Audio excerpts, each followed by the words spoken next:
profesor Jorge Escuro. Estimado Jorge, un gustazo, un honor para nosotros contar contigo aquí y tu amabilidad de participar en esta charla. Y vamos directamente al grano, así aprovechamos los minutos. Algunos organismos internacionales están haciendo llamadas para invertir recursos y esfuerzos en las técnicas de aprendizaje social y emocional como el mejor atajo para que disminuya la violencia en las sociedades modernas. Introducir estos temas en las escuelas. Pregunto, incorporar la enseñanza del manejo y tratamiento de conflictos, por ejemplo, desde los primeros cursos en la escuela, ¿qué efectos podría tener en la sociedad a mediano y a largo plazo?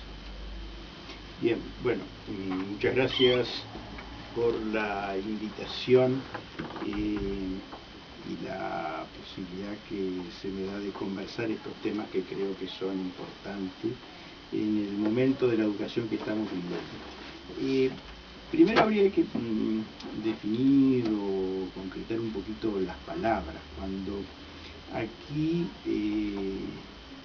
usted me pregunta el tema de los conflictos, claro, yo quiero pensar, referirlos a los que son los conflictos de la persona, los que son los conflictos de las personas, los que son los conflictos de crecimiento, los que son los conflictos de relación, porque la palabra conflictos en sí mismo engloba una enorme cantidad de posibles acepciones, pero nos estamos refiriendo a los conflictos de las personas y concretamente a los conflictos de las personas en crecimiento, ¿verdad? A los alumnos escolares, iniciales, y abarcamos también con nuestra mirada el bachillerato.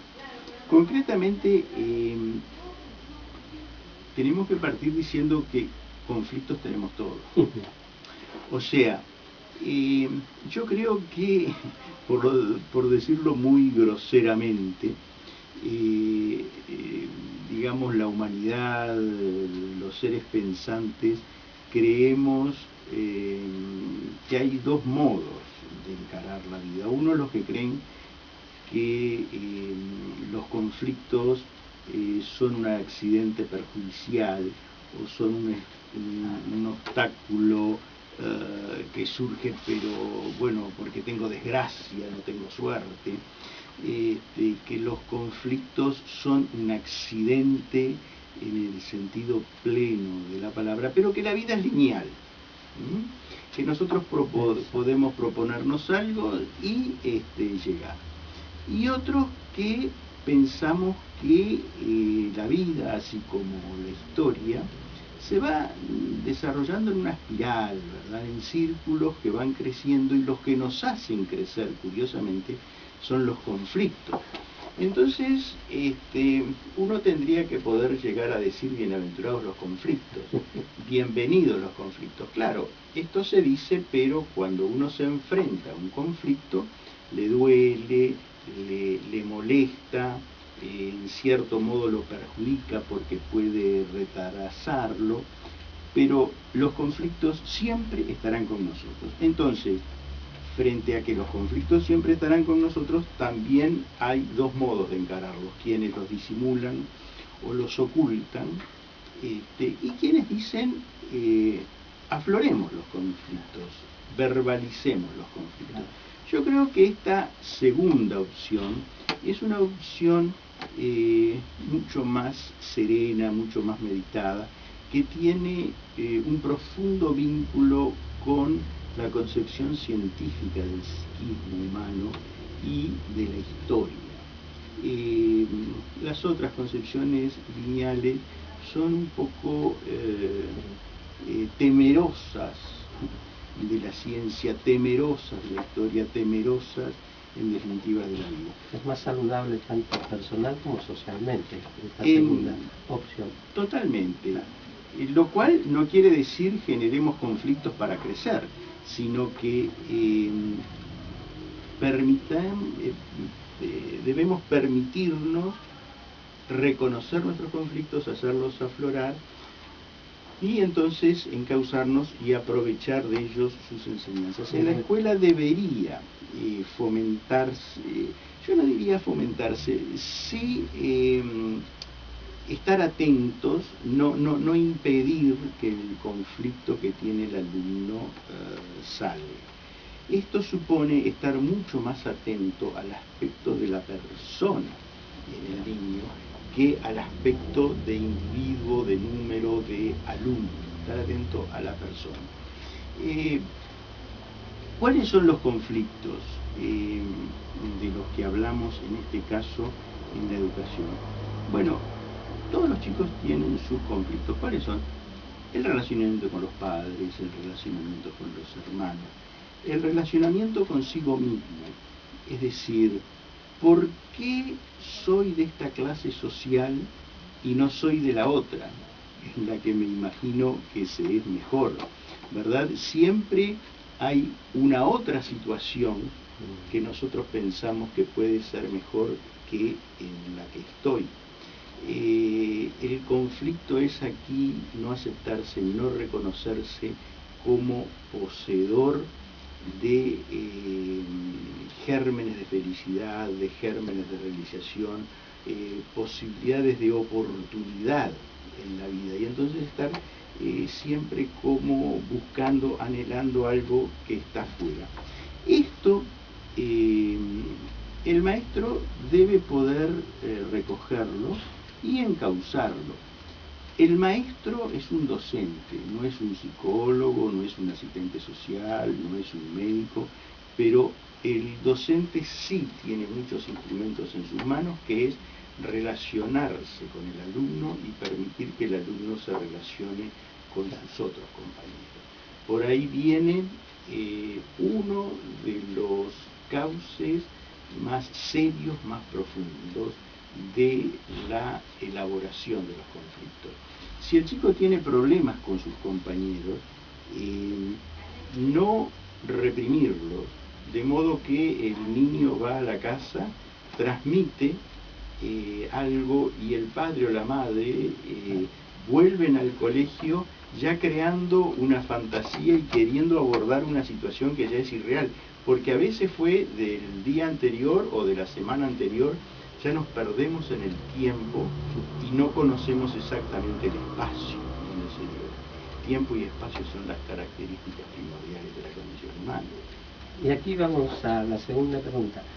En la escuela hay conflicto en todas partes, conflicto en el patio, conflicto en las aulas, conflicto en la sala de profesores, conflicto en los baños, en los pasillos.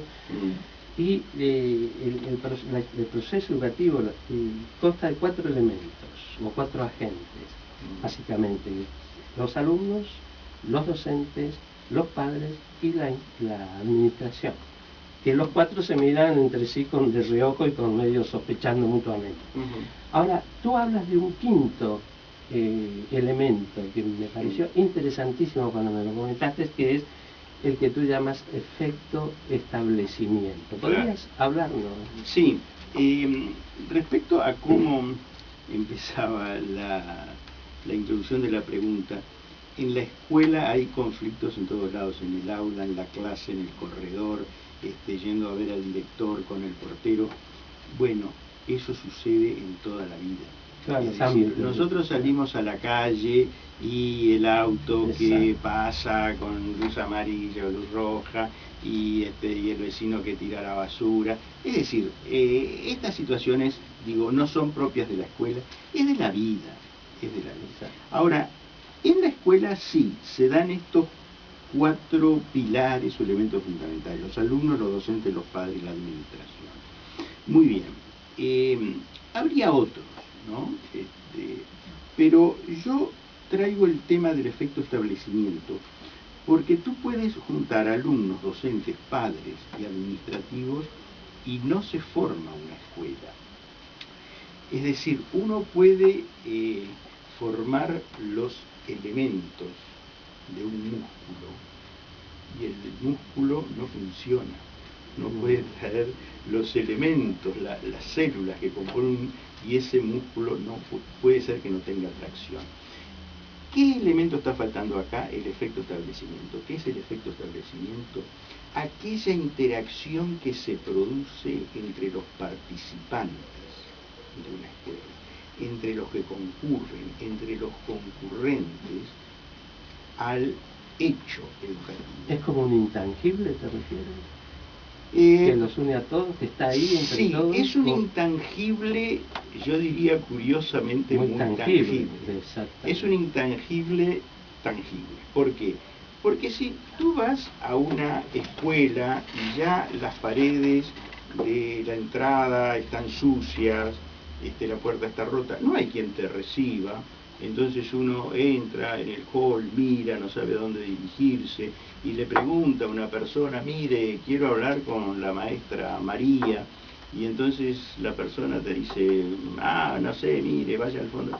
Bueno, eso ya te da la idea de una escuela, pero si tú vas a una escuela, en fin, limpia, que tiene su cierto orden, y hay una persona que te recibe y dice, señor, usted... bueno, mire, vengo a hablar con el director. Bueno, muy bien, ya tienes otro. Eso es efecto establecimiento. Es decir, señor, mire, usted está entrando acá a un lugar donde el tiempo es importante, donde el orden tiene su función educativa, en ese sentido el espacio está ordenado, está limpio, nosotros estamos transmitiendo que estos son valores. Porque a veces se piensa que la escuela debe dar valores, por ejemplo, de valentía, de heroísmo, de patriotismo, de dignidad. ¿Qué quieren decir todas esas cosas? Mire, empecemos por los valores con los que nos podemos manejar. La higiene, el respeto a las personas, la corrección en el preguntar. No es lo mismo que yo vaya a la maestra y le pregunte, mire señora, usted tiene de maestra a mi hijo, quiero saber cómo anda, que llegar a la maestra, como está sucediendo en algunos casos en este momento, y hay madres que hasta abofetean a la maestra porque entienden que no lleva la conducta educativa adecuada con su hijo. Es decir, estamos planteando las cosas en otro término. Entonces el efecto establecimiento es aquel clima